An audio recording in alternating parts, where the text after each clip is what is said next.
আল্লাহ রাব্বুল আলামিন বলেন, ইন্নাল্লাযীনা ইউনাদূনাকা মিন ওয়ারাইল হুজুরাতি আকসারুহুম লা ইয়াকিলুন। জোরে বলুন আল্লাহু আকবার। এই সূরাটা হলো আদবের সূরা। একটা জাতিকে সভ্য, একটা জাতিকে উন্নত, একটা জাতিকে যদি সামনের দিকে যদি সুন্দর জাতিতে যদি রূপান্তর করতে হয়, কিছুই লাগবে না। আল্লাহ তাআলা যে সূরা হুজুরাত দিয়েছেন, সূরা হুজুরাতের প্র্যাকটিস যদি প্রত্যেকটা পরিবারে চালু হয়ে যায়, একটা পরিবার ভালো হবে, পরিবার থেকে সমাজ ভালো হয়ে যাবে, সমাজ থেকে একটা জাতি, একটা দেশ ভালো হয়ে যাবে।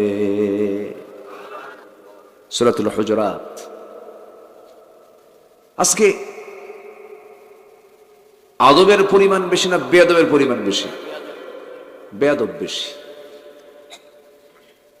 কলেজ ইউনিভার্সিটির দিকে আপনি তাকান, ভার্সিটিতে ছাত্র শিক্ষককে পিটায় না শিক্ষক ছাত্রকে পিটায়?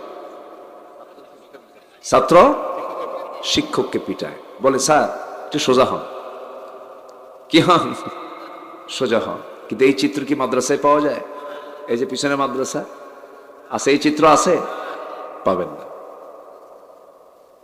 এই চিত্র আপনি মাদ্রাসায় পাবেন না। এই চিত্র মাদ্রাসায় দেখার সম্ভাবনায়, কারণ আদবের কিতাব হলো কোরআন। কোরআন হচ্ছে আদবের কিতাব।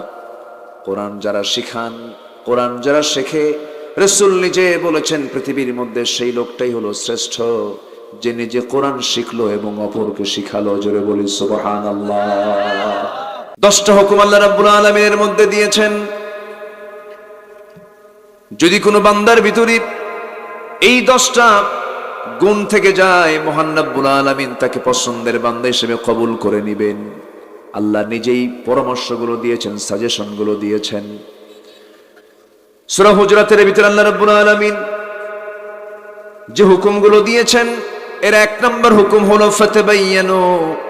যখন তোমরা কোনো কিছু শুনতে যাবে, কারো কান কথা বিশ্বাস করবে না, শোনার সঙ্গে সঙ্গে এটা আমলে নেবে না, তদন্ত করবে। তদন্ত করে ফাতাবায়ানু, ডিসকাস করে এরপরে সিদ্ধান্তে আসবে। যারা কুধারণা পোষণ করবে, এর চাইতে বড় মিথ্যুকার দুনিয়াতে নাই। কি সুন্দর করে কথাগুলো বলতেছেন আল্লাহ রাব্বুল আলামিন।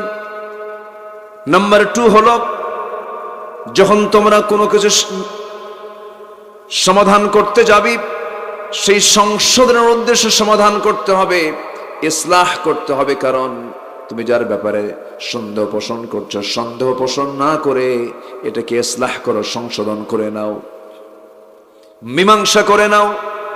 ইন্নামাল মুমিনুনা ইখওয়াহ ফাসলিহু বাইনা আখওয়াইকুম। ভাই ভাইয়ের ইসলাহ করে নাও, ঠিকঠাক করে নাও, গন্ডগোলকে লম্বা করো না।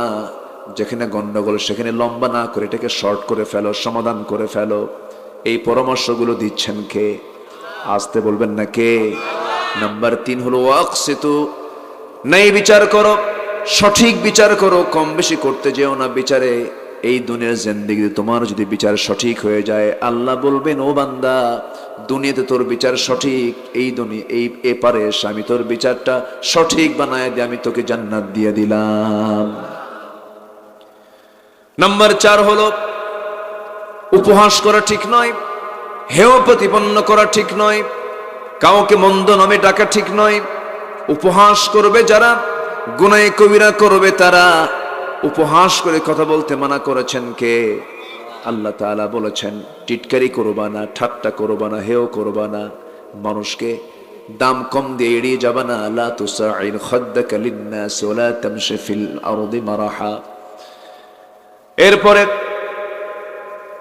আল্লাহ রাব্বুল আলামিন নাম্বার 6 বলেছেন ওয়ালা তালমিজু, অপমান করবে না। নাম্বার 7 হলো ওয়ালা তানাবাজু, তোমরা এক অপরের প্রতি দোষারোপ করবে না। নাম্বার 8 হলো কুধারণা পোষণ করবে না, বন্ধ ধারণা পোষণ করবে না। ইজতানিবু কাসীরাম মিনাজ-যন্নি ইন্না বা'দাজ-যন্নি ইসমুন ওয়ালা তাজাসসু, তোমরা কখনো কুধারণা পোষণ করবে না। বিনা অনুমান আন্দাজে যে কথা বলতেছ, সবচেয়ে বড় মিথ্যার পরিচয় হচ্ছে এটা। আছে না? সমাজে আছে না? আছে কিনা বলেন? আল্লাহ তাআলা সর্বশেষ নাম্বার 10 বলছেন, নাম্বার 9 বলছেন ওয়ালা তাজাসসু, গুপ্তচর বৃত্তি করো না। নাম্বার 10 হলো কখনো গীবত চর্চা করবা না। এই 10টা বদগুণ যদি কোনো বান্দার মধ্যে যদি না থাকে, সে ফেরেশতা চরিত্রের মানুষ। কি চরিত্রের মানুষ? ফেরেশতা চরিত্রের মানুষ। নামাজ পড়তেছি, নামাজ পড়েই চার দোকান এখন কম না বেশি বলেন তো? চার দোকানকে আমি নাম দিছি কি জানেন? গীবতের দোকান। কিসের দোকান? গীবতের দোকান। লেখা দরকার গীবতের দোকান। চা খায় আর অন্যের গুনাহগুলো নিজের আমলনামায় নিয়ে নেয়। গীবত করা মানে কি? অন্যের গুনাহ নিজের আমলনামায় নিয়ে নেওয়া। এই জাতীয় এই যে 10টা বিষয় যে আমি কথা বললাম, এই জাতীয় চরিত্র আমার দেশের মানুষের মধ্যে তো নাই। আসতে বলে আছে না নাই? সবকিছুর যেরকম আমার দেশের রাজধানী আছে, তো মানুষের বডি নামক এই বিশাল 3.5 হাত দেহের এই রাষ্ট্রেরও একটা রাজধানী আছে। সে রাজধানী হলো জিহবা। রাজধানী কি বলেন? জিহবা। এটা হচ্ছে রাজধানী। আমার নবীজি সেম একই কথা বলেছেন, ইযা আসবাহা ইবনে আদম ফাইন্নাল আ'দা কুল্লা শাইইন তাকফুরুল লিসান ইত্তাকিল্লাহা ফীনা ফাইন্নামা নাহনু বিক ফাইন ইসতাকামতা ইসতাকামনা ওয়া ইন আওয়াজাজতা আওয়াজাজনা। যখন কোনো বান্দা আদম সন্তান সকাল করে ঘুম থেকে ওঠে, গোটা দেহের সমস্ত অঙ্গ প্রত্যঙ্গগুলো জিহবার কাছে চলে আসে, এসে বলে, ও জিহবা, আমরা তোমার সঙ্গে সর্বক্ষণ থেকে যাই। ইত্তাকিল্লাহা ফীনা, অন্তত দয়া করে আমাদের জন্য তুমি আল্লাহকে ভয় করো। কাকে বলে? বলেন কাকে বলে? রাজধানী যেটা, জিহবাকে বলে। তুমি যদি ঠিক থাকো আমরা ঠিক থেকে যাব, তুমি যদি ব্যাঠিক হয়ে যাও আমরা ব্যাঠিক হয়ে যাব। এই জন্য আমার বন্ধুগণ, নাজাত যদি পেতে চাই সবচেয়ে বেশি বিশ্রামে রাখবো হলো জিহবা নামক এই যন্ত্রটাকে। এই জিহবাকে যদি আমরা বিশ্রাম বেশি দিতে পারি, গুনাহ কম হবে, বান্দাওয়ানা সেই জান্নাতে যেতে পারবে। জোরে বলি সুবহানাল্লাহ। আমার দেশে সবচেয়ে বেশি চাপা মারে কারা বলেন তো? বলেন তো, বেশি চাপা মারে কারা? মানে মিথ্যা কথা বলে কারা বলেন? বলেন। হ্যাঁ, বললেই তো দোষ হয়ে যায়, তাই না? বললেই তো আমরা অপরাধী হয়ে যাই। অথচ নেতার আরবি হলো সৈয়দ, সৈয়দুল আম্বিয়া ওয়াল মুরসালিন, সকল নেতার নেতা। ক্বালা ইন্নী জাইলুকা লিন-নাসি ইমামা। পৃথিবীর সকল মানুষের নেতা ছিলেন আম্বিয়া কেরাম, আর সকল নবীদের নবীর লিডার ছিলেন মুহাম্মদ সাল্লাল্লাহু। তিনি কি একটা মিথ্যা কথা বলেছেন? একটা মিথ্যা কি তার মুখ থেকে কখনো বের হয়েছিল? তিনি কি দেশ চালান নাই? তিনি কি রাষ্ট্র চালান নাই? তিনি কি বিচার করেননি? তিনি কি শাসন করেননি? তিনি কি রায় দেননি? তিনি কি যুদ্ধ করেননি? সবই তো করেছেন। মিথ্যা দিয়া, মিথ্যা দিয়া, মিথ্যা দিয়ে যা হবে সেটাই গজব। মিথ্যা দিয়ে যা তৈরি হবে সেটাই নাটক। এজন্য আমরা জিহ্বাকে কন্ট্রোল করব সবার আগে। জোরে বলি ইনশাআল্লাহ। মিথ্যার সাথে সম্পর্ক রাখা যাবে, মিথ্যার সাথে সম্পর্ক রাখা যাবে। মিথ্যা নিয়ে যাবে জাহান্নামে না জান্নাতে? মিথ্যা কোথায় নিয়ে যাবে? জাহান্নামে, জাহান্নামের দিকে নিয়ে যাবে। আমার নবীর কথা কিন্তু, হাদিসের ইবারত এটা, হাদিসের কথা। জান্নাত সত্য নিয়ে যাবে, সত্য তাকে জান্নাতের দিকে নিয়ে যাবে। মিথ্যা তাকে কোথায় নিয়ে যাবে? জাহান্নামের দিকে। মিথ্যা কথা বলা ইমানদারের গুণ, ইমানদারের কোন কোয়ালিটি না মুনাফিকের কোয়ালিটি? মুনাফিক, মুনাফিক এমন জাতীয় আচরণ করতে পারে। মুনাফিক মিথ্যা কথা বলে। আমরা মিথ্যা ছেড়ে দেব। জোরে বলি ইনশাআল্লাহ, আর জোরে বলি ইনশাআল্লাহ। সূরাতুল হুজুরাতের সংক্ষিপ্ত কিছু হুকুম আমি বললাম। আমি যেখান থেকে তেলাওয়াত করেছি, তেলাওয়াতকৃত আয়াতে আবার আল্লাহ তাআলা বান্দাকে দুটো কাজের অফার দিচ্ছেন। দুটো কাজ কর, আমার দফতর থেকে আমি তোকে চারিত্রিক সনদ দিয়ে দেব। জোরে বলুন সুবহানাল্লাহ। কার দফতর থেকে? আল্লাহর দফতর থেকে। আমার দেশে কিন্তু আবার চারিত্রিক সনদ দেয় ইউনিয়ন পরিষদ, দেয় না? গাঁজা খায় তাও বলে চরিত্র ভালো, ঠিক আছে। কিন্তু আল্লাহ তাআলা বলছেন দুটো কাজ তুই করে আয়, আমার দফতর আমার অফিস তোকে সত্যবাদিতার সার্টিফিকেট দিয়ে দেবে। যা, কি অফার আল্লাহ তাআলা এখানে দিয়েছেন, শুনবেন না? আগ্রহ আছে তো? কোরআন এমন একটা কিতাব, সব বলে দেয়, সব। আপনি কি চান? সম্প্রতি একটা গবেষণায় দেখলাম, আচ্ছা মেয়েদেরকে স্বামী স্ত্রী যদি বনিবনাট না হয় তখন কি হয়ে যায়? সাড়াসাড়ি, এটাকে কি বলে এলাকায়? দেখছেন কেউ বাংলা কয় না, কিন্তু সব ডিভোর্স করেছে। আচ্ছা, তালাক তো আরবি শব্দ, ঠিক আছে, তালাক বললেও সব পাবেন, সমস্যা নাই। তালাক নামে একটা সূরাও আছে। তালাক নামে কি আছে? সূরা আছে। তাহলে দেখেন, গুরুত্বপূর্ণ না হলে কি সূরার নাম হয়? তালাক কি গুরুত্ব নাই? সবচেয়ে জটিল মাসালা কিন্তু তালাকের মাসালা। এমন কোনো দিন নাই ফোন আসে না, হুজুর ঘটনা ঘটছে কি, বউরে 100 তালাক দিছে। একদিন ফোন দিয়ে বল, হুজুর বউরে তো 100 তালাক দিছে, একদম থামি নাই হুজুর, একদমই। তো বললাম আপনি দিলেন এতগুলো, ইসলামে তো এত তালাকের কথা নাই।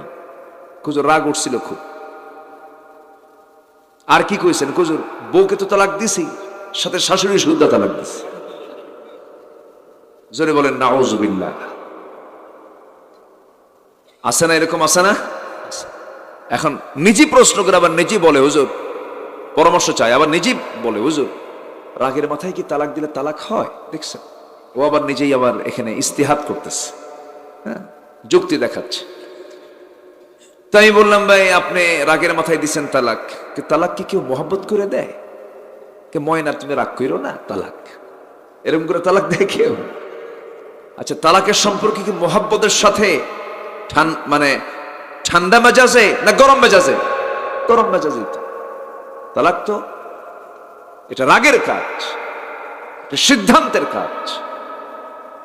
আপনি তালাক যেরকম আপনি ঠান্ডা মাথায় জব করলেও জব হবে, গরম মাথায় জব করলেও কি হবে? জবে তো জবই। খুন তো খুনি, মার্ডার তো মার্ডারই। আকলমন্দ ইশারা বাসাত বুঝে নেন। আমার কিন্তু উত্তর আমি দিয়ে দিচ্ছি, বুঝতেছেন কি কথাগুলো? সম্মানিত ভাই, অসংখ্য পরিবার স্বামী স্ত্রীর পরিচয় দিয়ে তারা সমাজে বসবাস করছে, কিন্তু সম্পর্ক হচ্ছে জেনার জেনার জেনার। আছে না? অসংখ্য অসংখ্য। তওবা করে ঠিকঠাক করে নেয়, বুঝলেন? তালাক টালাক দিয়ে তওবা করে ঠিক, তওবা করে ঠিকঠাক হবে কেমন? নিজে নিজে ঠিক করে, আল্লাহ মাফ করো। এগুলো খামখেয়ালি। এই জন্য কোন মূর্খ মানুষ জান্নাত পাবে না। রাগ করা যাবে না কিন্তু। আবার মূর্খের জন্য জান্নাত নাই। হয়তো বলবেন হুজুর আমি তো কোনো পড়াশোনা করি নাই। পড়াশোনা ওই আপনাকে কামিল মাস্টার্স করতে হবে না, আপনাকে বিসিএস ক্যাডার হতে হবে না, আপনাকে পিএইচডি ডিগ্রি অর্জন নিতে হবে না, দাওরে হাদিস করা লাগবে না। ন্যূনতম হালাল এবং হারামের জ্ঞান থাকতেই হবে, থাকতেই হবে, থাকতেই হবে। এটা কি একার না সবার? একার না সবার? সবার। জান্নাত না বুঝে নিবেন কেমনে? জান্নাত বুঝে নিতে হবে। আল্লাহ কবুল করুন, জোরে বলি আমিন। আমি মানে খুব কড়া কথা বলে ফেলতেছি মনে হয়, রাগ করছেন না তো? দুনিয়ার একটা ডিগ্রি নিতে গেলে, ভালো ডিগ্রি নিতে গেলে কত পড়াশোনা করতে হয়, স্টাডি করতে হয়, টেনশন করতে হয়। আল্লাহ বলছেন বান্দারে জান্নাতের সিলেবাস দিয়েছি আমি তোকে। জান্নাত পাওয়ার জন্য দুটা সিলেবাস, কোরআন এবং হাদিস, কোরআন এবং সুন্নাহ। এই দুটা সিলেবাসটা ভালো করে পড়, হালাল কোনটা হারাম কোনটা জেনে নে, আমার জান্নাতে ঢুকে যা, জোরে কোন সুবহানাল্লাহ। এই সিলেবাসের বাইরে জান্নাতের কোনো সিলেবাস নাই। এই দুইটা কিতাবকে আমরা আত্মস্থ করব। কোরআন যার জানা হবে গোটা দুনিয়া তার জানা হয়ে যাবে, আর কোরআন যার জানা হবে না তার গোটা দুনিয়ার কোনো কিছুই জানা হবে না। কারণ যে ব্যক্তি আল্লাহকে চিনলো সে সব কিছু চিনলো, যে আল্লাহকে চিনলো না সে কিছুই চিনতে পারলো না। পশ্চিমারা কত রিসার্চ করে, বিধর্মী অন্য ধর্মের মানুষ কি রিসার্চ করে তারা কোরআনকে নিয়ে, আর মুসলমান পড়েই না।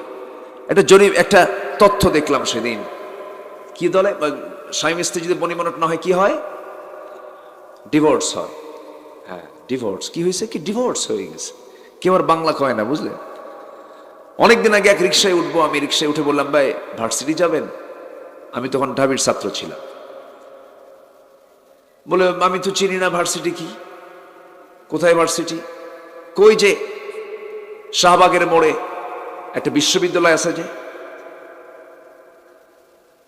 তো বলতেছে যে বিশ্ববিদ্যালয় কোনটা আর ভার্সিটি কোনটা বুঝতেছি না তো। ভার্সিটি চিনি, আল্লাহু আকবার। আমার দেশের মানুষ এত শিক্ষিত, ইংরেজি জানে বেশি। বাংলা ইংরেজি ভাষা যা কিছু গোটা দুনিয়ার জ্ঞান আপনি অর্জন করেন, কোরআন জানেন না, আল্লাহর তালিকায় আপনি শিক্ষিত না মূর্খ? বলেন, শিক্ষিত না মূর্খ? মূর্খ।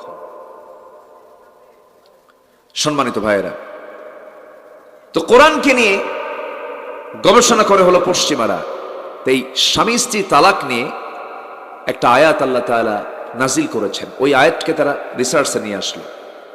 কোন তালাকপ্রাপ্ত মেয়ে স্বামীর কাছ থেকে ডিভোর্স পাওয়ার পর, তালাকপ্রাপ্ত হওয়ার পর সে চলে যাবে সোজা কার বাড়ি? বাপ নাই। বলেন বলেন বলেন। ভাইও নাই না, কোন মাহরাম, মানে এমন একজন পুরুষ যার সঙ্গে তার বিয়ে হারাম, জায়েজ নেই। বাবা, ভাই অথবা জামাই, এরকম হতে পারে, ছেলে, এরকম চলে যাবে। এই মহিলা যদি অন্য কোনো স্বামীকে গ্রহণ করতে চায়, অপেক্ষা করতে হবে কয় মাস? কেন? এর কারণটা কি? এটাই হলো প্রশ্ন। কিন্তু কোন পুরুষ যদি স্ত্রীকে ছেড়ে দেন, ছেড়ে দেওয়ার পরের দিনও যদি বিয়ে করে ফেলেন, অথবা স্ত্রী থাকা অবস্থায় যদি আরো 3টা বিয়ে করেন, জায়েজ আছে না নাই? কিন্তু নারীর জন্য এটা জায়েজ না, হারাম। হারাম। এমনকি একসাথে দুজন স্বামীকেও গ্রহণ করা যাবে না, এটাও হারাম। কে করে দিয়েছেন? আসতে বলবেন না, কে করে দিয়েছেন? তাসলিমা নাসরিন নামে এক জাহান্নামের নরকীট, আমার দেশ থেকে সে বিতাড়িত। তার কিছু আওলাদরাও কিন্তু আমার দেশে আছে, আছে না নাই? তাসলিমা নাসরিন বলেছিল, পুরুষ যদি একসঙ্গে 4টা পারে, কেন নারী পারবে না? দেখেন কি ছাগল, বোঝে না, জানে না। নষ্ট মহিলা, ভ্রষ্ট মহিলা। আল্লাহ তাআলা কেন দিয়েছেন, কি জন্য দিয়েছেন? একটু কান লাগান, মনোযোগ দিয়ে শুনুন। কোরআন জি আল্লাহর পক্ষ থেকে নাজিল হওয়া কিতাব, দিন যত যাবে কোরআনকে জানা বোঝা তত সহজ হয়ে যাবে।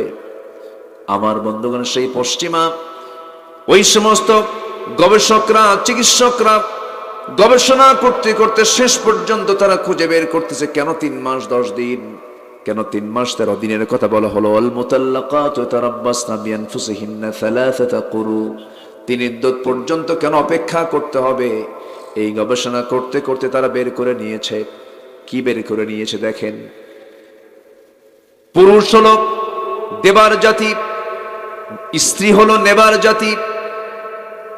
স্ত্রীরা স্বামীর পক্ষ থেকে আসা জিনিসগুলো গ্রহণ করে নেয়, স্বামীরা এটা বহন করে চলে না, মেয়েরা বহন করে চলে।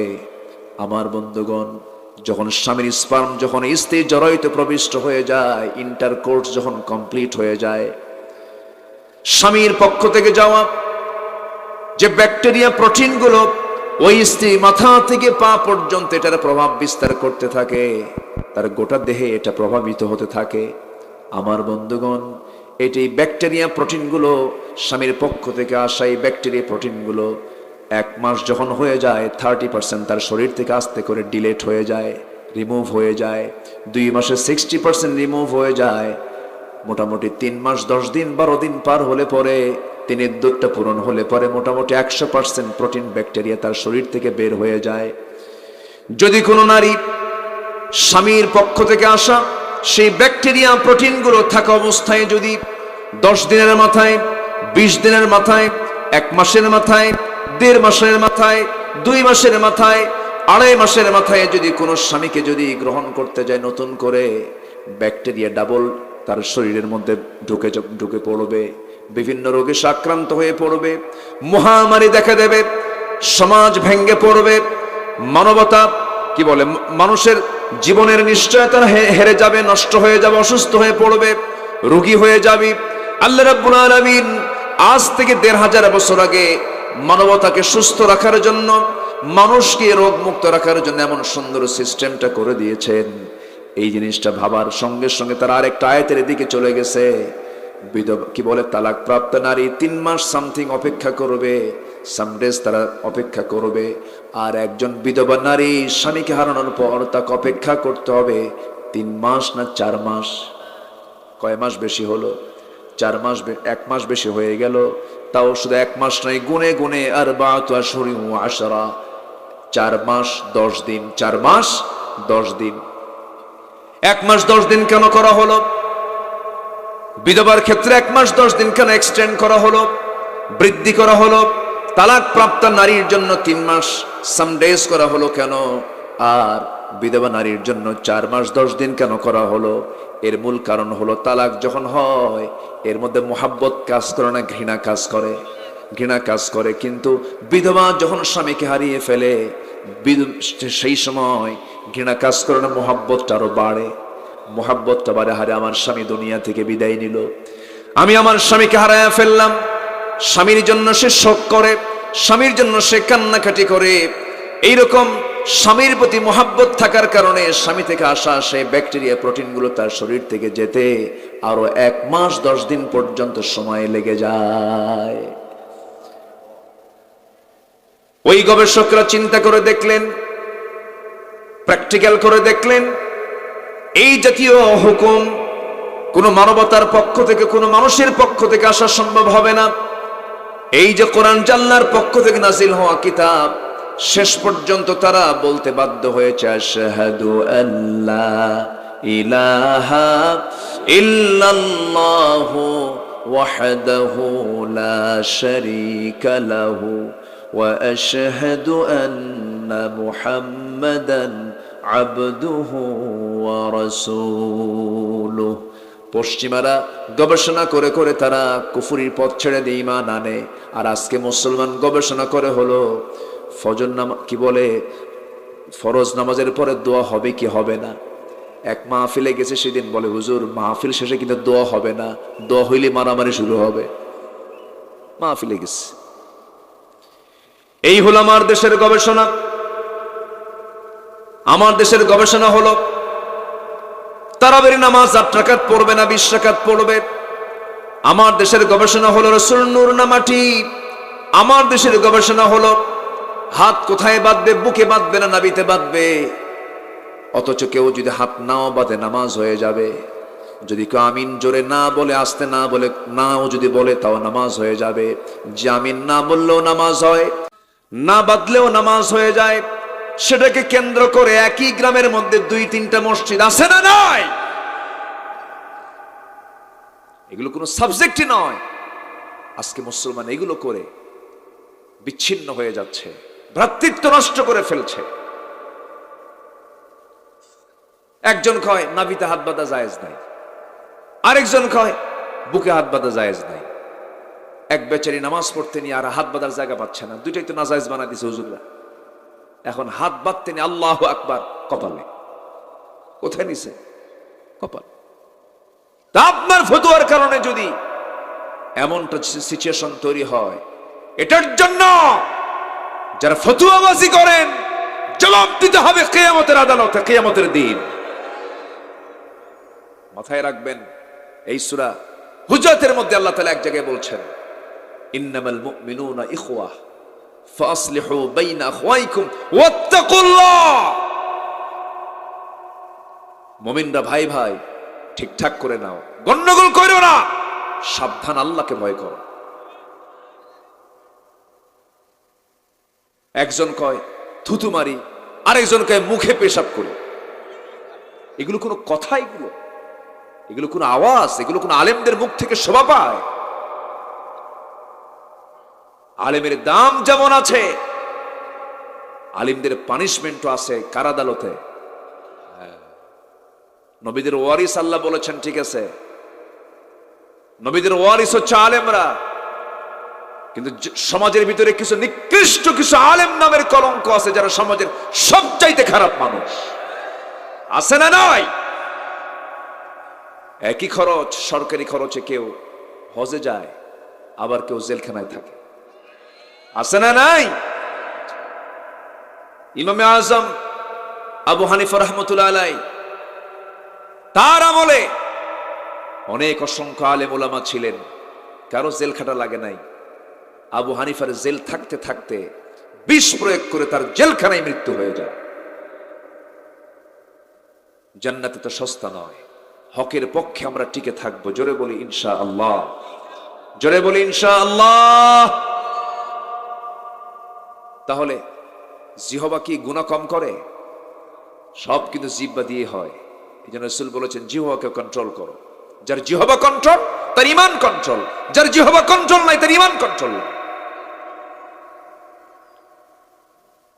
রাগ করতেছেন? চালাই আলোচনা, আলোচনা চালাই। আমরা দুনিয়ার কোনো সার্টিফিকেট আমরা নিতে চাই না, দুনিয়ার কোনো পুরস্কার আমরা নিতে চাই না। আমরা পুরস্কার নিতে চাই কার অফিস থেকে? আসুন সে আলোচনার দিকে, সে আয়াতের দিকে আস্তে আস্তে যাচ্ছে। কোন দুইটা আমল? সে আমলগুলো আজকে আমরা শিখে যাব। জোরে বলি ইনশাআল্লাহ। কোরআন নিয়ে আমরা গবেষণা করব। জোরে বলি ইনশাআল্লাহ। দুধ বোনকে বিয়ে করা কি? আস্তে কয়, জোরে বলেন। কেন হারাম? বলেন কেন হারাম? এটা এই যে কেন হারাম, এই চিন্তা যে করে, আল্লাহ তাদেরকে জান্নাত দিবেন। জোরে বলি সুবহানাল্লাহ। ওয়ায়াতাফাক্কারুনা ফি খালকিস সামাওয়াতি ওয়াল, জিকির এবং ফিকির যার থাকবে। জিকির এবং ফিকির। জিকির মানে স্মরণ করা কাকে, আর ফিকির মানে গবেষণা, আল্লাহর সৃষ্টি নিয়ে গবেষণা। জিকির এবং ফিকির এই দুটো যার আছে, তার জন্য জান্নাত আছে। আর জিকির গরুর আছে, গরু জিকির করে কিন্তু ফিকির নাই। গরুর কি নাই? ফিকির নাই। সব প্রাণী কিন্তু জিকির করে। মানুষকে আল্লাহ ফিকির করার যোগ্যতা দিয়েছেন, গবেষণার যোগ্যতা দিয়েছেন। আমরা গবেষক হব। জোরে বলি ইনশাআল্লাহ। তো বোনকে যেমন বিয়ে করা হারাম, মার পেটের বোনকে, সহোদর বোনকে যেমন বিয়ে করা হারাম, দুধ বোনকেও হারাম। ধরুন আপনার স্ত্রীর স্তনে একটা অচেনা ছোট্ট নবজাতক এসে আপনার হয়তো কোন একটা বেকায়দায় পড়ে আপনার স্ত্রীর স্তন থেকে সে দুধ পান করে নিয়েছে, সঙ্গে সঙ্গে ওই সন্তানটা হয়ে গেছে হলো দুগ্ধ সন্তান। আর ওই সন্তানের সে ওই মহিলা হয়ে গেছে দুধ মা। কি হয়ে গেছে? দুধ মা। দুধ বোনকে বিয়ে করা যাবে না, তখন দুগ্ধ সম্পর্ক হয়ে গেল। এটাকে হারাম করেছেন আজ থেকে ১৫০০ বছর আগে। তিনি কে? আসতে বলবেন না, তিনি কে? বিজ্ঞানীরা এই রহস্য উদ্ঘাটন করতে পেরেছে। তারা কি রহস্য উদ্ঘাটন করতে পেরেছে? মায়ের দুধ পরীক্ষা করে দেখা গেছে, মায়ের দুধের মধ্যে যে স্টেম সেল থাকে সেটা ঠিক স্পার্মের মধ্যে থাকে। অর্থাৎ বীর্যের মাধ্যমে যে বংশ বৈশিষ্ট্য ট্রান্সফার হয়, দুধের মাধ্যমেও সেম মায়ের বংশ বৈশিষ্ট্য জেনেটিক সন্তানের মধ্যে ট্রান্সফার হয়। তখন দুধ পান করা সন্তান মায়ের বডির একটা অংশ হয়ে যায়। তাহলে কোরআন যে আল্লাহর কিতাব, এই তো দুই একটা বললাম, এরকম অসংখ্য আছে, অসংখ্য। কোন গবেষক গবেষণা চাও, কোন সাবজেক্টের সব গবেষণা কোরআনে আছে। যেরকম সুবহানাল্লাহ। কিন্তু আজকে আমরা কি করছি? আমরা নাকে তেল দিয়ে ঘুমাই, আর বাইতুল আকসায় জুতা বয়ে ইহুদির বাচ্চারা মসজিদকে অবরুদ্ধ করে রাখে, আর ফিলিস্তিনের শিশু মাদেরকে পাখির বাচ্চার মতো গুলি করে হত্যা করে।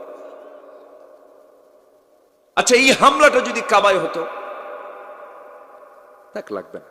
আলহামদুলিল্লাহ, জাযাকাল্লাহ। আমি খুব আনন্দ পাচ্ছি আজকের মাহফিলে, খুব ভালো লাগছে, আমি খুব তৃপ্তি পাচ্ছি। এত সুন্দর ভদ্র শ্রোতা আপনারা, আলহামদুলিল্লাহ। নামই তো চন্দ্রগাতি, তাই না? চাঁদ,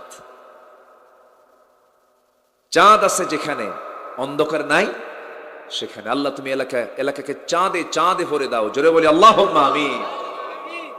জি, সম্মানিত ভাইয়েরা, তাহলে কোরআনটা আমরা পড়বো কম না পড়বো বেশি? আমাকে এক যুবক, আমি রেস্ট নিচ্ছিলাম, এক যুবক এসে বলতেছে, হুজুর আমাকে কিছু নাসিহা করেন, কিছু উপদেশ দেন, আমি কি করতে পারি? আমি তাকে বললাম, বলে যে হুজুর শয়তান থেকে কেমনে বাঁচবো? বললাম, তুমি শয়তান থেকে বাঁচতে হলে তোমাকে বেশি করে তেলাওয়াত করতে হবে, কোরআন তেলাওয়াত করো। কোরআনের সুর যদি কারো কানে থাকে, কোরআনের তেলাওয়াত যদি কারো নিয়মিত থাকে, শয়তান তাকে আসর করতে পারে না। এটা বিশাল নিয়ামত। কোরআন তেলাওয়াত যে দেহে বেশি হবে, সেই দেহে রোগও থাকবে না। যেরকম সুবহানাল্লাহ, ওয়ানুনাজ্জিলু মিনাল কুরআনি মা হুয়া শিফাউ ওয়া রাহমা, শিফাও আছে, রহমতও আছে। যেরকম সুবহানাল্লাহ। শুধু শিফা থাকলে হবে না, তো রহমতও থাকতে হবে, রহমতও থাকতে হবে। শিফাও আছে, রহমতও আছে। বিয়ে করলে ভালোবাসাও আছে, রহমতও আছে, মাওয়াদ্দাতাও ওয়া রাহমা। কিন্তু বিয়ে ছাড়া করলে মাওয়াদ্দা থাকতে পারে, মোহাব্বত থাকতে পারে, কিন্তু রহমত গজব আছে। মুত্তাখিদি আখদান করা যাবে না, গোপন গোপন নোংরামি করা যাবে না। যুবকরা বিয়ে করবা, পিছনের দরজা দিয়ে যাবে না, সোজা গিয়ে প্রস্তাব দিবা, বিয়ে করে নিবা। আসতে কও কেন? এই বুড়া চাচাও কয় ঠিক, কি ব্যাপার?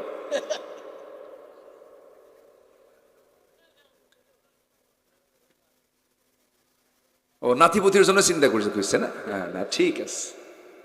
উল্লাপাড়ার ভাষাগুলো অনেক মিষ্টি, আলহামদুলিল্লাহ। গেদা ভাত খাইছে হোগা, বলেন এরকম বলেন, গেদা ভাত খাইছে হোগা, হইয়া পড়ো। ভাষা অনেক ভাষা, কত ভাষা, আমার দেশের ভাষা কত মিষ্টি, বলি আলহামদুলিল্লাহ। আমার দেশের ভাষাকে রপ্ত করা ব্যাপক কঠিন, খুব কঠিন।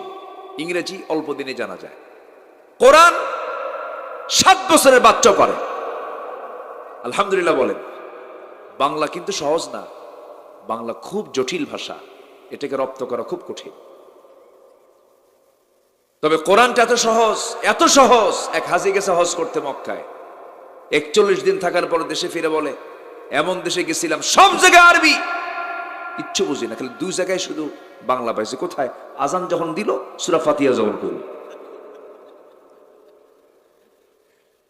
কি কথা কি বুঝতেছেন আপনারা? ওর কাছে এটাই বাংলা হয়ে গেছে। কোরআন খুবই সহজ, বলি আলহামদুলিল্লাহ। আমরা কোরআন পড়বো বেশি, গান শুনবো। গান শুনবেন, কমও শোনা যাবে না তো, গানের কাছে আমরা যাব না। জোরে বলি ইনশাআল্লাহ। যদি আপনি কোরআন জানেন, আপনি যদি কোরআন বোঝেন, কোরআন জানে না, কোরআন বোঝে না, কোরআনের দল করে না, এমন লোক আপনার সামনে এসে নেতৃত্ব দিতে নিয়ে লজ্জা পেয়ে ওখান থেকে অপমানিত হয়ে বের হয়ে চলে যাবে। আপনি নামাজি, বেনামাজি লোক আপনার নেতা হবে কেমন? ঠিক কিনা? আমার আপনার চরিত্র আমাকে আপনাকেই সুন্দর করতে হবে, গঠন করতে হবে। আল্লাহ কবুল করুন, জোরে বলি আমিন। নামাজ পড়বো কয় ওয়াক্ত? কি লাগবে বলেন? কি লাগবে? কোরআন লাগবে। রোজা রাখবো, হুকুম জানার জন্য কি লাগবে? মেয়ের সম্পত্তি মেয়েকে বুঝায় দেব, ছেলেকে বুঝায় দেব। এতিমের সম্পত্তি এতিমকে বুঝায় দেব, কি লাগবে? বাজার করতে যাবেন, ব্যবসা করবেন, কি লাগবে? চাকরি করতে যাবেন, চাকরি কেমনে করবেন, কি লাগবে? কোরআন লাগবে। কারো বাড়িতে ঢুকবেন কেমনে, কি লাগবে? কোরআন লাগবে। কোরআন ছাড়া কোনো গতি আছে? কোরআন হলো গাইডলাইন, কোরআন হলো ডায়েরি বুক। কি বুক বলেন? পকেটে কোরআন নিয়ে থাকতে হবে। আমরা রাজি আছি তো ইনশাআল্লাহ? আমার বন্ধুগণ, কথার তো কোনো থা নাই, বহু কথা এক রাত পেয়েছি, একটু একটু করে সব জায়গা থেকে একটু একটু করে বলছে। সূরা হুজুরাত থেকে আমি কথা বলছিলাম, সূরা হুজুরাতের 10টা হুকুম জানলাম, কোরআনের কিছু আশ্চর্য দিকগুলো আমরা জানলাম। আল্লাহ তাআলা বলছেন, শোনো, ওই সমস্ত বান্দার জন্য আমি আল্লাহ আমার দফতর থেকে চারিত্রিক সনদ দিয়ে দেব, সত্যবাদীদের সনদ দিয়ে দেব, যাদের মধ্যে 2টা গুণ আমি পাবো। আল্লাহ রাব্বুল আলামিন বলছেন, ইন্নামাল মুমিনুনা আল্লাযীনা আমানু বিল্লাহি ওয়া রাসূলিহি সুম্মা লাম ইয়ারতাবু ওয়া জাহাদু বিআমওয়ালিহিম ওয়া আনফুসিহিম ফি সাবিলিল্লাহ উলাইকা হুমুস সাদিকুন। জোরে বলুন আল্লাহু আকবার। আল্লাহ রাব্বুল আলামিন বলেন, প্রকৃত মুমিন কারা? প্রকৃত ঈমানদার তো তারাই যারা ঈমান আনবে আল্লাহর উপরে। নাম্বার 2 হচ্ছে মুহাম্মদ সাল্লাল্লাহু আলাইহি ওয়াসাল্লামের উপরে। আল্লাহকে মানলাম, রাসূলকে মানলাম না, হবে না। আবার রাসূলকে মানলাম, আল্লাহকে মানলাম না, তাও হবে না। দুজনকে মানতে হবে। আল্লাহকে আল্লাহর মর্যাদায় রাখতে হবে, রাসূলকে রাসূলের মর্যাদায় রাখতে হবে। অনেকে নবীকে এমন মর্যাদা দিয়ে থাকে, নবীকে আল্লাহর উপরে বানায় ফেলে। যেমন আল্লাহর বৈশিষ্ট্য হলো আল্লাহ গায়েব জানেন, আমার নবী গায়েব আসতে কয় জানেন না, গায়েব জানেন না। আমার নবী যদি গায়েব না জানে, পীর বাবারা বুঝি গায়েব জানে? কিন্তু আমার দেশের বহু পীরের দরবার আছে, পীরের কাছে গেলে নাকি গায়েব জানে। আছেন এরকম? আছে। যে পীর বলে আমি গায়েব জানি, একদম জুতা পেটা করবে। আল্লাহ দেখে, ও আল্লাহকেও দেখে, হ্যাঁ আল্লাহরেও দেখে। বাচ্চা হয় না, গরু নিয়ে যায়। বাচ্চা হয় না, মুরগি নিয়ে যায়। বাচ্চা হয় না, ছাগল নিয়ে যায়। যারা ছাগল নিয়ে যায় মাজারে, তারা আরেক রাম ছাগল। আছে না নাই? এগুলো কি? কেউ দেবে না আমাকে সন্তান, আমাকে সন্তান দেবেন তিনি কে? কেউ দেবেন আমার রিস্কের ফয়সালা, আমার রিস্কের ফয়সালা করবেন তিনি কে? আল্লাহ। কারো কাছে চাওয়া যাবে না। জুতার ফিতাও যদি হয় তাও চাইতে হবে কার কাছে? আল্লাহর কাছে। মৃত্যু তো খুবই কাছে, মৃত্যু খুবই কাছে। মৃত্যু এত কাছে, এত কাছে। এই পৃথিবীতে কাছে যদি কোনো কিছু থাকে সেটা হলো মৃত্যু। এই জন্য শিরকের ছোঁয়া যেন কোনো ক্রমেই আমার আপনার ঈমানের মধ্যে না ঢুকতে পারে, সাবধান, খেয়াল থাকতে হবে। চাইবো, একমাত্র চাওয়ার জায়গা কয়টা? চাওয়ার জায়গা কয়টা? একটা। তিনি কে? আল্লাহ। আমার বন্ধুগণ, একটা কথা মাথায় রাখবেন, যদি এরকম দেখেন কিছু পাগল অনেকে বিশ্বাস করতে চায় লোকটা দুনিয়ার ব্যাপারে বেখেয়াল, মাথার চুলগুলো উস্কো খুস্কো, মোছো বড়, দাড়িও বড়, আছে না? সালার চটপড়ে থেকে লাল সালু সাজে, সম্পূর্ণ ভণ্ডামি। আল্লাহর কসম করে বলি, কোন আল্লাহওয়ালা মানুষ কখনো অসামাজিক হবে না, কোন আল্লাহওয়ালা মানুষ কখনো বেনামাজি হবে না, কোন আল্লাহওয়ালা মানুষ কখনো পাগল হবে না। পাগল সে পাগল, সে আল্লাহওয়ালা হবে না। কোন পাগল, মস্তিষ্ক বিকৃত ব্যক্তি, বেনামাজি, অসামাজিক, ব্যক্তিত্বহীন, নেশাখোর, এমন কোন ব্যক্তি কখনো আল্লাহওয়ালা হবে না। ভুল ধারণা, ভুল ধারণা। অনেকে মনে মনে ভাবে এই লোকটা দুনিয়ার ব্যাপারে পাগল, কিচ্ছু খেয়াল নাই, মনে হয় বুঝে আল্লাহওয়ালা। ভুল কথা। আমার নবীজি বিশ্বনবী ছিলেন, কিন্তু ব্যক্তিত্বহীন না, ব্যক্তিত্ব সম্পন্ন। যার পোশাকটা ছিল পরিচ্ছন্ন। আমার নবীজি এত পরিমাণ সুগন্ধি ব্যবহার করতেন, যে রাস্তা দিয়ে যেতেন মানুষ টের পেত এই দিক দিয়ে আমার নবীজি রওনা দিয়েছেন। নবীজি মাথায় তেল দিতেন পর্যাপ্ত। আমার নবীজির পোশাক ছিল খুব পরিপাটি পোশাক ছিল। আমার নবীজির চোখে সুরমা লাগাতেন। সুরমা ছাড়া আমার নবীজির চোখ কখনো থাকতো না। এত পরিমাণ তিনি আতর ব্যবহার করতেন। আতর মাঝখানের তালুতে তিনি ঢেলে নিতেন, ঢেলে নিয়ে তিনি দিতেন আতরগুলো। আতর খুব মহব্বত, আতর তিনি খুব পছন্দ করতেন, চুজ করতেন। সবকিছু বেশি হলে বলতেন এটা আমার লাগবে না, নিয়ে যাও। কিন্তু আতর দিলে পরে রাসূল শুধু নিয়ে রাখতেন। সুবহানাল্লাহ বলেন। আতরের ব্যাপারে খুব রাসূলের নেশা ছিল।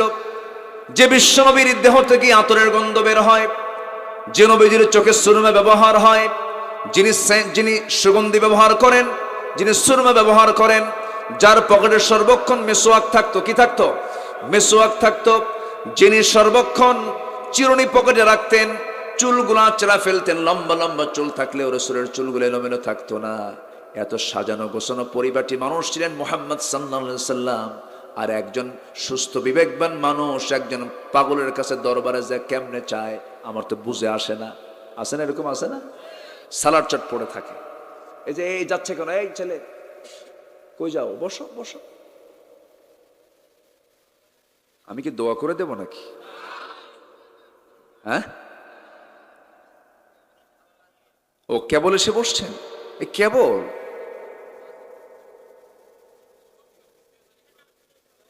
জি জি, বলি আলহামদুলিল্লাহ, জোরে বলি আলহামদুলিল্লাহ। আমার নবীজি খুনসুটি করতেন, স্ত্রী ছিল তার, সময় দিতেন, স্ত্রীদেরকে মোহাব্বত করতেন, ক্যাসাল লাগলে এটাকে সমাধান করতেন। একদিন আম্মা জান আয়েশার সাথে চরম গন্ডগোল, নতুন সিরাতটা পড়লাম আমি, এর আগে আমি চোখে পড়েনি।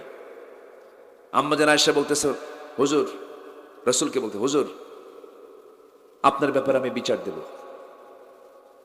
চিন্তা করেন, আপনি আমার প্রতি অবিচার করছেন, আমি আপনার বিচার চাই।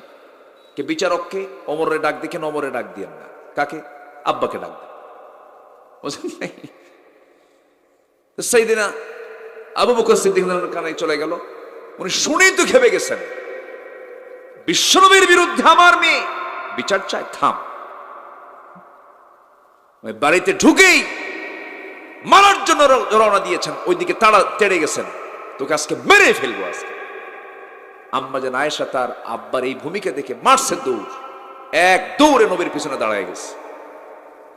রাসূল বললেন, আবু বকর, বিচারের জন্য ডাকলাম আপনারে, আমি তোমাকে বিচারের জন্য ডাকলাম, তোমাকে আমি কি মারতে কইছি?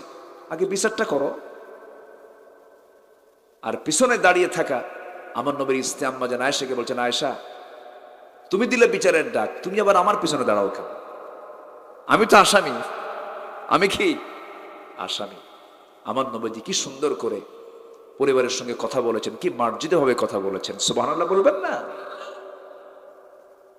নবীজির তো রাগ করার কথা ছিল, বউকে ম্যানেজ করলেন, শ্বশুরকেও ম্যানেজ করলেন, 4 স্ত্রী সামনে বসা, 4 স্ত্রী। আমার নবীজি বসে আছেন, এক বউ সঙ্গে সঙ্গে বলছেন, একজন স্ত্রী বলছেন, হুজুর সত্যি করে বলেন তো আপনি আমাদের এই 4 জনের মধ্যে কাকে বেশি ভালোবাসেন? সবাই বলে আমাকে, সবাই বলে আপনার মুখ থেকে শুনতে চাই। আমার নবীজি বললেন, এই প্রশ্নের জবাব আমাকে চিন্তা করে দিতে হবে, আগামীকালকে যাও। পাঠায় দিছে। সন্ধ্যা হওয়ার সঙ্গে সঙ্গে আমার নবীজি মোট 8টা খেজুর হাতের মধ্যে নিয়েছেন, 2টা করে খেজুর প্যাকেট করলেন। আম্মা জান আয়েশার ঘরে গিয়ে আম্মা জান আয়েশাকে ডাক দিয়ে বলছে, আয়েশা আই লাভ ইউ।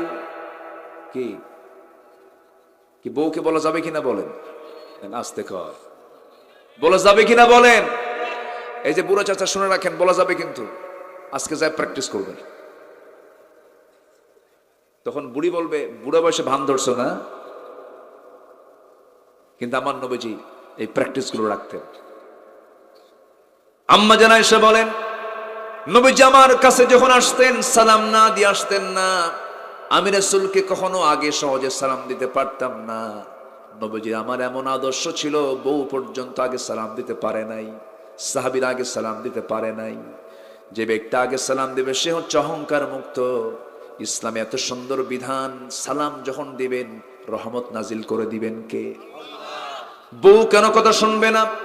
পরিবার কেন কথা শুনবে না? ডাকাতের মতো কিছু স্বামী বাড়ির মধ্যে ঢোকে, আছে না? ডাকাতের মতো ঢোকে, দরজায় ডাক দেয়, আছে না? এরকম আছে না? খোল, ভাত দে, শুয়ে পড়বো, ভাল লাগে না, আছে না? এরকম আছে না? আছে না? শান্তিটা হবে কেমনে? কেমনে শান্তি হবে? বউ তো মনে মনে করে ডাকাতটা মরবে কোন দিন, ঠিক না? আমার নবীজি সালাম দিয়ে ঢুকতেন, একজন সাহাবী রাসূলকে আগে সালাম দিতে পারেন না। আমার নবীজি আগে সালাম দিয়ে দিতেন। ওই সাহাবী চিন্তা করলেন আজকে যেমন করে ওকে আগে সালাম দেব। তিনি কি করলেন? মোটা বৃক্ষের আড়ালে দাঁড়িয়ে গেলেন। আমার নবীজি কাছাকাছি যখন চলে আসলেন, গাছের আড়াল থেকে আস্তে করে বের হয়ে রাসূলকে লক্ষ্য করে তিনি আচমকা সালাম দিচ্ছেন, আসসালামু আলাইকা ইয়া রাসূলুল্লাহ। আমার নবীজির সালামের জবাব শুনেই বলছেন সাহাবী, এমন টেকনিক করে আগে সালাম দিলে কিন্তু সওয়াব পাবা না। সুবহানাল্লাহ বলবেন না? তুমি এরকম করে টেকনিক করে আগে সালাম দিবা, এটা কাম হবে না। সামনে সামনে এসে দেখি কত বাবার বেটা হইছে। সুবহানাল্লাহ, সুবহানাল্লাহ, সুবহানাল্লাহ। ছোট্ট ছোট্ট বাচ্চারাও নবীকে দেখলে সব খেলা বাদ দিয়ে নবীর সামনে এসে বসে পড়ত। শিশু প্রিয় রাসূল মুহাম্মদ সাল্লাল্লাহু নাতির সঙ্গে সময় দিয়েছেন তিনি, পরিবারের সঙ্গে সময় দিয়েছেন তিনি। বিশ্বনবী ব্যক্তিত্ব সম্পন্ন ছিলেন, অসামাজিক ছিলেন না। আল্লাহ আল্লাহরা কখনো অসামাজিক হয়। আমার নবীজি আম্মা জান আয়েশাকে 2টা খেজুর দিয়ে বললেন, শোনো, খেজুর যে দিয়ে গেলাম অন্য বউ যেন কারে না শোনে, আমি তোমাকে খুব ভালোবাসি। আচ্ছা। দ্বিতীয় ঘরে গিয়ে তাই বললেন, তৃতীয় ঘরে গিয়ে তাই বললেন, চতুর্থ ঘরে গিয়েও তাই বললেন। খেজুরগুলো দিয়ে চলে আসলেন। পরের দিন সকালবেলা বুক ভরা আশা নিয়ে 4 জনই মনে মনে চিন্তা করছেন, হুজুর তো আজকে আমার নামটা বলে দিবেন। রাসূলের সামনে যখন 4 জনই হাজির হলেন, রাসূল বলছেন, কি প্রশ্ন বলো হুজুর, আপনি আমাদের মধ্যে কাকে সবচেয়ে বেশি ভালোবাসেন? আমার নবীজি বলছেন, গত রাতে আমি যাকে লুকায় লুকায় 2টা খেজুর দিয়ে আসছি, আমি তাকেই সবচেয়ে বেশি ভালোবাসি। যা।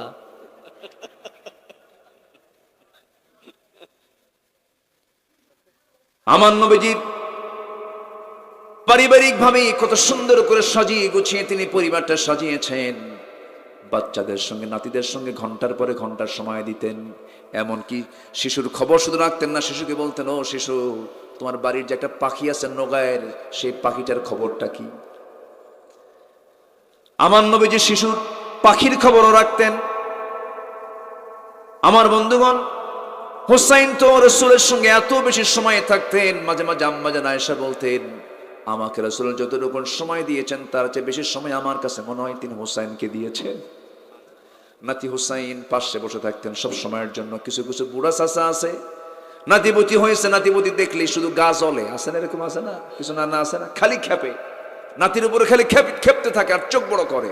নাতিরা মনে মনে দোয়া করে, বুড়ো তুই মরবি কোন দিন। আমার নবীজি হোসেনকে নিয়ে জুমার নামাজ পড়তেন। প্রথম কাতারে বসায় দিতেন। কোন কাতারে? প্রথম কাতারে বসায় দিতেন। শিশুরা শিশুর বাবার সঙ্গে থাকবে, শিশুর ভাইয়ের সঙ্গে থাকবে, দূরে দূরে থাকবে না। যদি কেউ প্রথম কাতারে চলে আসে, তার সন্তানটা প্রথম কাতারে চলে আসবে। ওরা কথা বলবে, নামাজের মধ্যে কোনো ধমক দেওয়া যাবে না। ওরা নামাজের সামনে দিয়ে হাঁটবে, কোনো কথা বলা যাবে না। রুকুর মধ্যে ডিস্টার্ব করবে, কোনো বিরক্ত হওয়া যাবে না। আদর্শ সমাজের পরিচয় হলো মসজিদগুলোতে বাচ্চাদের কিচির মিচির আওয়াজ শোনা যাবে। আলহামদুলিল্লাহ বলবেন না? ওদের কান্নার আওয়াজ শোনা যাবে, ওদের হাসির আওয়াজ শোনা যাবে। মসজিদগুলো আওয়াজ থাকবে, বাচ্চাদের আওয়াজ। কিসের আওয়াজ? কিসের আওয়াজ? বাচ্চার আওয়াজ। আর এখন ম্যাক্সিমাম মসজিদগুলোতে কিছু বুড়া ডাকাত আছে। বুড়া ডাকাত বুঝলেন কি? কিছু বুড়া চাচা আছে, সারা জীবন তো নামাজ পড়েই নেই, শেষ বয়সে এসে লাঠি একখান নিয়ে মসজিদের সামনে বসে থাকে।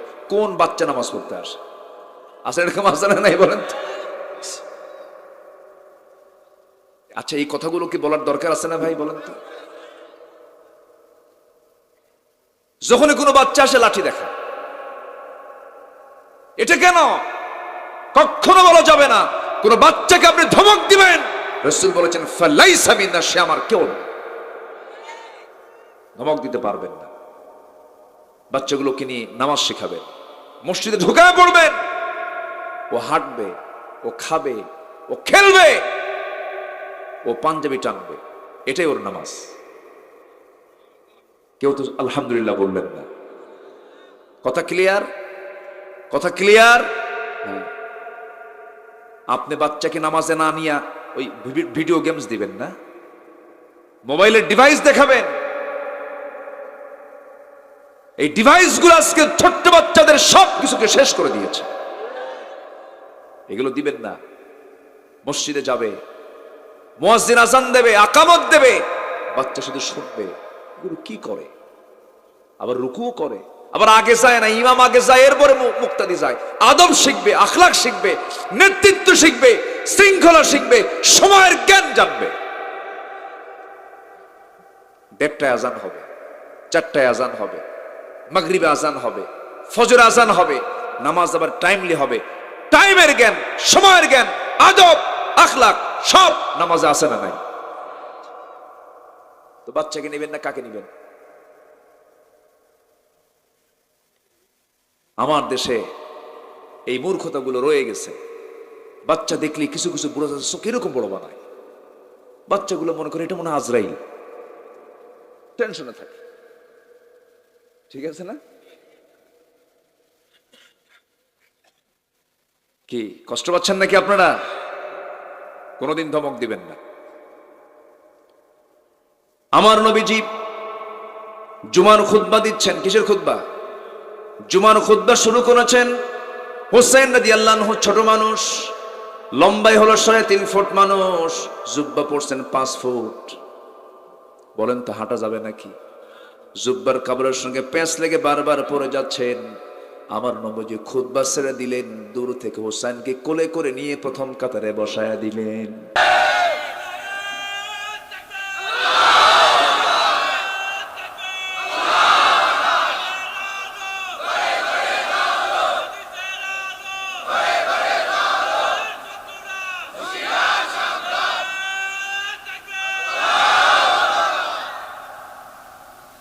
যুবক, ইয়াং যারা আজকের মাহফিলে, যুবকরাই বেশি আসছে মাহফিলে। এখন মাহফিলগুলোতে এখন যুবকরা বেশি অংশগ্রহণ করছে মাহফিল। আলহামদুলিল্লাহ বলেন। এটা একটা আশার দিক। এটা কিসের দিক বলেন? আশার দিক। এটা একটা ইতিবাচক দিক। আলহামদুলিল্লাহ বলেন। আলহামদুলিল্লাহ।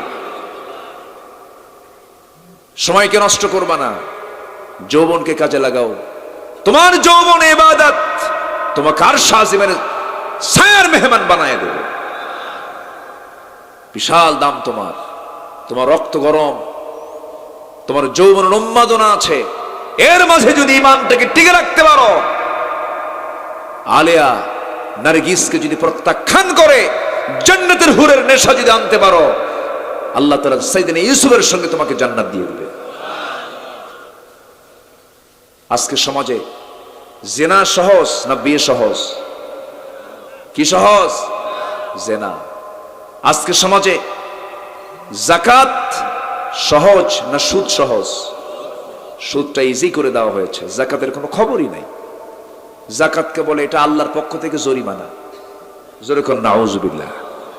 আল্লাহর কি দরকার ছিল এই যাকাতটা নেওয়ার? আল্লাহ খায়? আল্লাহর কি অভাব? যাকাতটা কার জন্য? 8টা খাতের জন্য। কয়টা খাতের জন্য বলেন? সূরা তাওবার 60 নম্বর আয়াত। যাকাতটা হচ্ছে 8টা খাতের জন্য। গরিব, মিসকিন, ঋণগ্রস্ত, নবগত মুসলিম, জিহাদ ফি সাবিলিল্লাহ, এই যে খাতগুলো আছে, মুসাফির, ইবনুস সাবিল, পথিক, এই খাতের জন্য আল্লাহ তাআলা যাকাতের ব্যবস্থা করেছেন। যাকাত হলো সম্পদের গাদ। 1 মণ সরিষার তেল কিনেছেন, সরিষার তেলের নিচে, ড্রামের নিচে কিছু অংশ থেকে যায়, এটাকে বলে গাদ। খাওয়া যায়? আস্তে খাওয়া যায়? যায় না, ওটা ফেলে দিতে হয়। তার মানে সম্পদের গাদ হলো যাকাত। এটা আপনি খেতে পারবেন না। 100 টাকা, 2.5 টাকা আপনাকে মাইনাস করতে হবে। বছরে কয়বার? আচ্ছা, বছরে কয়বার? যার কাছে একটা আইফোন আছে, কি ফোন? আইফোন। যার কাছে একটা আইফোন, যে একটা আইফোনের মালিক, সে যাকাত দেওয়ার উপযুক্ত। কথা কি বোঝা গেল? একদম সহজ হিসাব করে দিলাম। তো যাকাত দেওয়ার কত মানুষ আমার দেশে আছে? যাকাত দেবে কখন? দেশের টাকা পাচার করতে তো কামসারা আছে না নাই? আল্লাহ তুমি সবাইকে বোঝার তৌফিক দাও। নিজেকে চেনার তুমি তৌফিক দাও খোদা, তোমাকে চেনার তুমি তৌফিক দাও। নিজেকে চেনার তুমি তৌফিক দাও আল্লাহ, তোমাকে চেনার তুমি তৌফিক দাও। মান আরাফা নাফসাহু ফাকাদ আরাফা রাব্বাহু যে ব্যক্তি নিজেকে চিনতে পেরেছে সে তার আল্লাহকে চিনতে পেরেছে। আমরা বান্দা, কার বান্দা? আমাকে চেনার দরকার আছে না নাই? আমি কে? আমার পরিচয় কোথায় আছে? কোথায় আছে? কোরআনে আছে। আমি আল্লাহর বান্দা, আমাকে আল্লাহর বান্দা হয়েই থাকতে হবে। দুটো গুণ। এক নম্বর গুণ হলো আমরা ঈমান আনবো কার উপরে? রসুলকে মানলাম না, হবে? হবে হবে হবে এই রসুলকে মানবো না, এই কথা বলতে বলতে আমি অনেক দূর চলে গিয়েছিলাম। রসুল্লাহর কিছু সিরাত নিয়ে আমি কিছু কথা বললাম, আবার লাইনে আসলাম। কিন্তু আপনাদের থাকার মোশন দেখে মনে হচ্ছে, দেখেন সারা রাত করছে একজন। জি, আমি তো অবাক হয়ে যাচ্ছি, কি করব? হ্যাঁ, চালাবো চালাবো, কোন আপত্তি নেই। বলি আলহামদুলিল্লাহ। ফজর পড়বেন কারা কারা? একটু হাত তোলেন। ফজর, ফজর মিস হবে না, এটা হচ্ছে আসল রেজাল্ট। ফজর পড়বেন কারা কারা? ফজর, ফজর যার ফজর হয় তার কখনো নামাজ কাজা হয় না। কথা বলেন কি? নামাজের খবর নিতে হলে কোন নামাজের খবর নিতে হবে? ফজর। মুনাফিকরা যোহর পড়ে, আসর পড়ে, মাগরিবও পারে, কিন্তু এশা আর ফজর মুনাফিকরা পড়তে পারে না। তো ফজর পড়বেন কারা কারা? একটু হাত তোলেন না দেখি, জোরে বলি ইয়া আল্লাহ। আমাদেরকে ফজর, যোহর, আসর, মাগরিব, এশা 5 ওয়াক্ত সালাত আদায় করার তৌফিক তুমি আল্লাহ দিয়া দাও। জোরে বলি আমিন, আরো জোরে আমিন, আরো জোরে আমিন। মনে থাকবে তো? নামাজ যার আছে তার সব আছে, নামাজ যার নাই তার কিচ্ছু নাই। আল্লাহ আমাদেরকে নামাজি বানান, জোরে বলি আমিন। তাহলে 1 নম্বর পুঁজি হলো আল্লাহ তাআলার কাছ থেকে যদি আমরা সার্টিফিকেট নিতে চাই, ঈমান। 1 নম্বর পুঁজি কি বলেন? ঈমান। কি ঈমান বলেন? কি ঈমান বলেন? ভেজাল ঈমান। ভেজাল, ভেজাল মানে কি জানেন? ওই যে মাজারে যায়, ভেজাল ঈমান মানে হলো হ্যাঁ আমি কি হয়ে চলবো, আসে না? এরকম আসে না? শীত হয়ে পড়ে, হতাশ হয়ে যায়। এইগুলো কি ঈমান বলেন? এগুলো কি ঈমান? ভেজাল ঈমান। হতাশ ইমানদার হতে পারে না। বসুন্ধরা গ্রুপের একজন বড় কর্মকর্তা, বাড়ি তার রংপুর, হঠাৎ করে একদিন রাস্তায় দেখা, আমাকে জড়িয়ে ধরে কাঁদতেছে। বললাম আপনি কাঁদেন কেন, কি হয়েছে? হুজুর আমি এমন রোগী ছিলাম যে রোগের নামটা তার বলতে না হলে 10 সেকেন্ড লাগছে, অনেক লম্বা। কি যেন কইল, মানে যার ফলাফল হলো আত্মহত্যা করার জন্য সে পেরেশান। আমি আত্মহত্যা করে মরে যাবো, বাঁচবো না, এরকম একটা অবস্থা। তো উনি সিঙ্গাপুরে ট্রিটমেন্ট নিয়েছেন, উনি ইন্ডিয়াতে ভেলোর বহু জায়গায় উনি চিকিৎসা করেছেন। হুজুর আপনার একটা লাইন আমার রোগকে সারিয়ে দিয়েছে। বললাম কি লাইন? কোন লাইন? আপনি একটা আলোচনায় বলেছিলেন। আমি বলেছিলাম একটা আলোচনায়। উনি বলতেছে হতাশা এটা আল্লাহর পক্ষ থেকে আসে না, হতাশা আসে শয়তানের পক্ষ থেকে। হুজুর এই কথা আমার সব রোগ সেরে দিয়েছে, আমার কোনো ওষুধ খাওয়া লাগে না। আজকে ম্যাক্সিমাম পরিবারের ভিতরে কোন রোগটা বিরাজ করে বলেন তো? হতাশা। অনেকে বলে হুজুর মাস্টার্স করলাম, কি করব? আছে না এরকম? আছে না? হুজুর চাকরি নাই, কি করব? কি করবেন আপনি?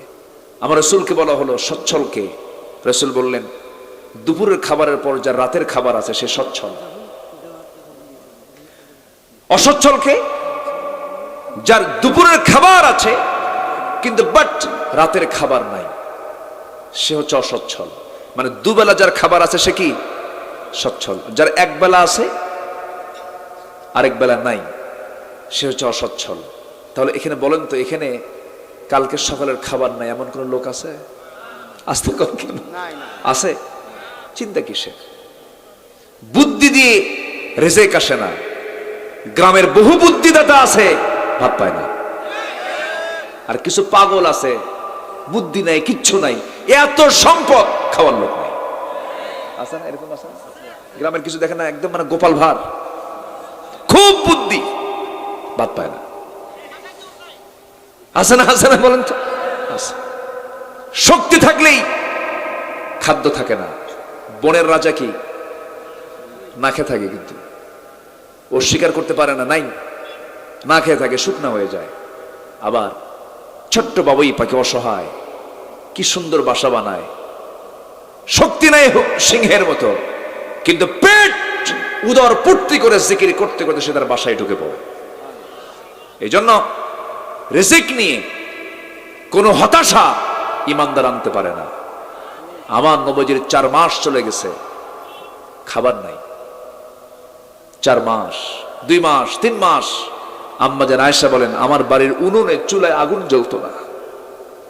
আমার নবীজি ভিতরে ঢুকতেন আর বলতেন, আয়েশা সব তো জিহাদে দিয়ে দিলাম, যুদ্ধ করলে 1 বছরে রাসূল মদিনায় যাওয়ার পর 1 বছরে গড়ে 9টা করে যুদ্ধ করেছেন। 9টা। যদি যুদ্ধ করা লাগে বছরে 9টা, থাকে কিছু? কিছু থাকে বলেন তো?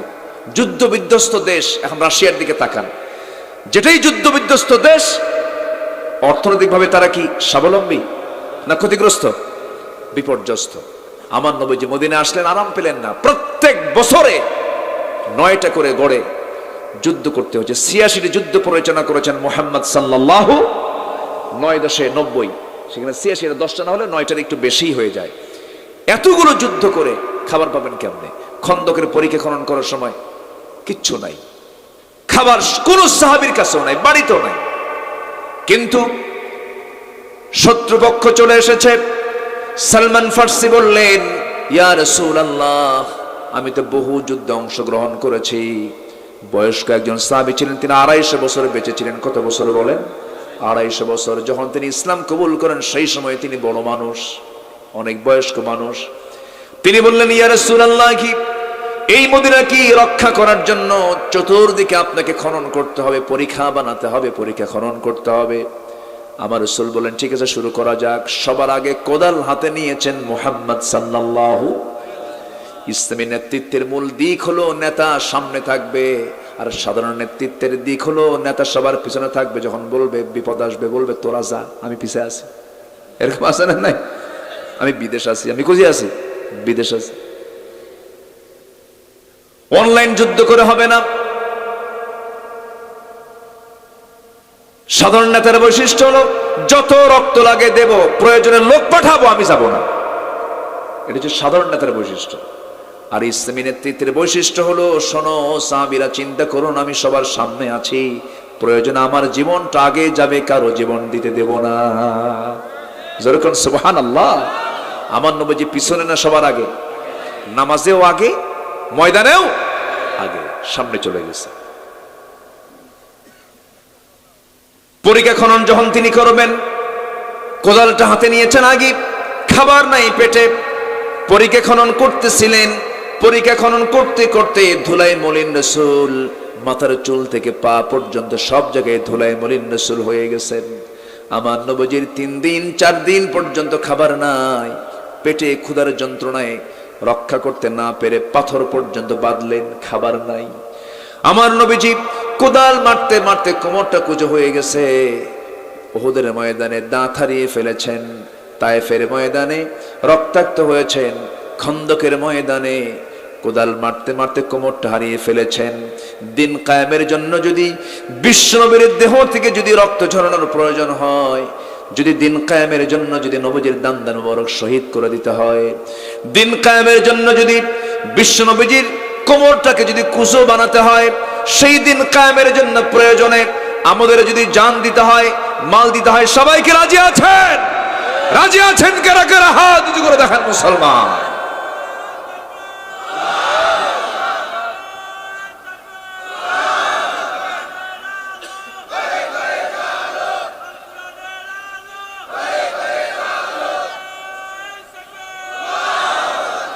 আল্লাহ তুমি সবার হাতকে কবুল করো, জোরে বলি আমিন, আরো জোরে আমিন। সম্মানিত ভাইয়েরা, সম্মানিত বন্ধুগণ, 2টা গুণ আমরা শিখে যাব। একটা ঈমান, সেই ঈমান হবে ভেজাল না নির্ভেজাল, শিরিক মিশ্রিত না শিরিক বর্জিত, শিরিক মুক্ত, শিরিক বর্জিত। শিরিক থাকা যাবে না, বেদাত থাকা যাবে না, কুফুর থাকা যাবে না, নিফাক থাকা যাবে না, ফ্রেশ ঈমান, জান্নাতের মেহমান হব। জোরে বলি ইনশাআল্লাহ। গুনাহ হতে পারে, গুনাহ কার নাই এখানে? গুনাহ কার নাই কোন? ফেরেশতার তো গুনাহ করার যোগ্যতাই নেই, গুনাহ করবে কেমনে? যোগ্যতা থাকলে তারও গুনাহ হতো, কি ঠিক কিনা বলেন? আর আমার গুনাহ করার যোগ্যতা দিয়েছেন কে? গুনাহ তো হবেই, কি কথা ঠিক আছে কিনা বলেন? এক হাদিস আসছে, আবার এটা উল্টা বুঝবেন না, আল্লাহ তাআলা কি আশা দিচ্ছেন দেখেন, লাউলাম তুযনিবু লাযাহাবাল্লাহু বিকুম ওয়া লাজাআ বিকওমিন হাত্তা ইউযনিবুন। তোমরা যদি গুনাহ না করো আমি তোমাদেরকে দুনিয়া থেকে বের করে দেব, এমন একটা কম পাঠাবো যারা গুনাহ করবে, আমার কাছে মাফ চাবে, আমি তাকে মাফ করে দেব। কি বুঝলেন? আজকে থেকে গুনাহ শুরু হোক, এরকম কিছু বুঝলেন নাকি আপনারা? আল্লাহ তাআলা আশা দিচ্ছেন, হতাশ হও কেন বান্দা? গুনাহ হয়েছে, হঠাৎ হয়ে গেছে, পরিকল্পনা ছাড়া হয়ে গেছে, প্ল্যান ছাড়া হয়ে গেছে, কোন একটা জায়গায় তুমি মিস করে ফেলেছো, স্লিপ হয়ে গেছে, পা পিছলে গেছে, তৎক্ষণাৎ মাফ চেয়ে নাও, আমি মাফ করে দেব। কার কথা? আল্লাহর কথা। অনুশোচনা যার মধ্যে থাকে সেই ইমানদার। গুনাহ করে আবার বলে বেড়ায়, আছে না, জানিস ধর্ষণের সেঞ্চুরি হয়ে গেছে, মিষ্টি খাওয়াইছে, আছে না?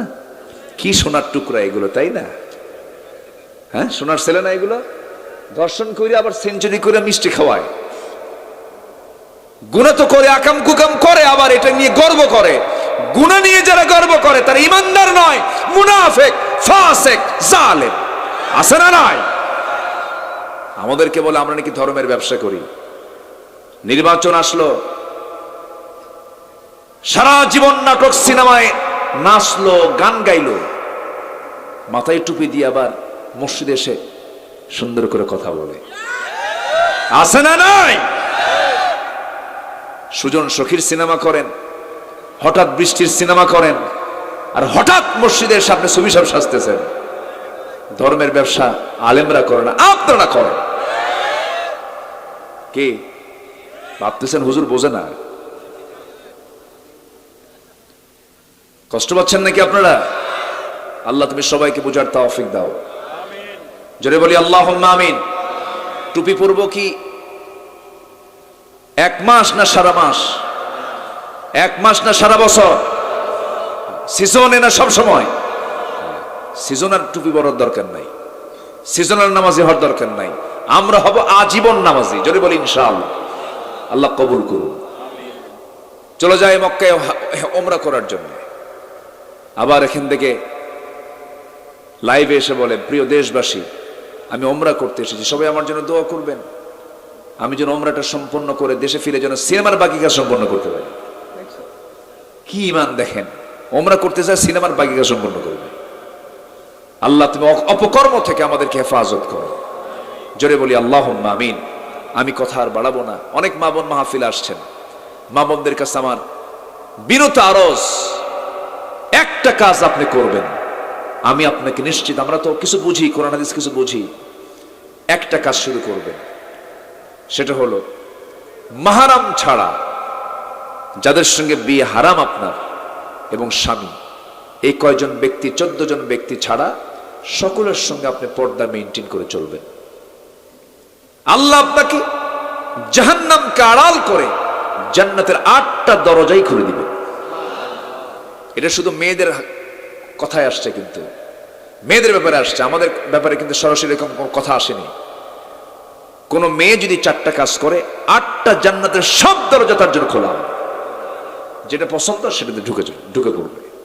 কি দাম আল্লাহ তাআলা মেয়েদেরকে দিয়েছেন, কিন্তু মেয়েরা মার্কেটে কম যায় না বেশি যায়? হ্যাঁ, কম যায় না বেশি যায়? স্বামীকে বলে তুমি কি মার্কেট বুঝো? হ্যাঁ, আছে না, এরকম আছে না? এক খেকু মেরে থুয়ে দেয়। স্বামীকে ধমক দিয়ে কথা বলবেন আপনি? অসম্ভব, এটা উচিত না। স্বামীর দাম কে দিয়েছেন? বইয়ের দাম নাই তো, এখন কি আস্তে আস্তে কয়, এই বইয়ের দামও আছে না নাই? কোন বউ যদি বলে আমার স্বামী খারাপ, আল্লাহ বলবো ওই বান্দাও খারাপ। তাহলে বলেন সার্টিফিকেট নেবেন ইউনিয়ন পরিষদের না বইয়ের? কোন সার্টিফিকেট আল্লাহ গ্রহণ করবেন, ইউনিয়ন পরিষদের না বইয়ের সার্টিফিকেট?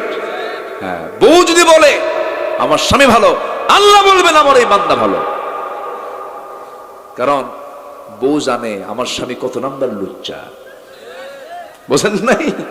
এটা বোঝে। এটার সার্টিফিকেট তো কেউ দিতে পারবে না। কথা বলতে যদি একটু খারাপ লাগতেছে, কিন্তু কথাটার বাস্তবতা আছে না নাই? আচ্ছা, বুঝে।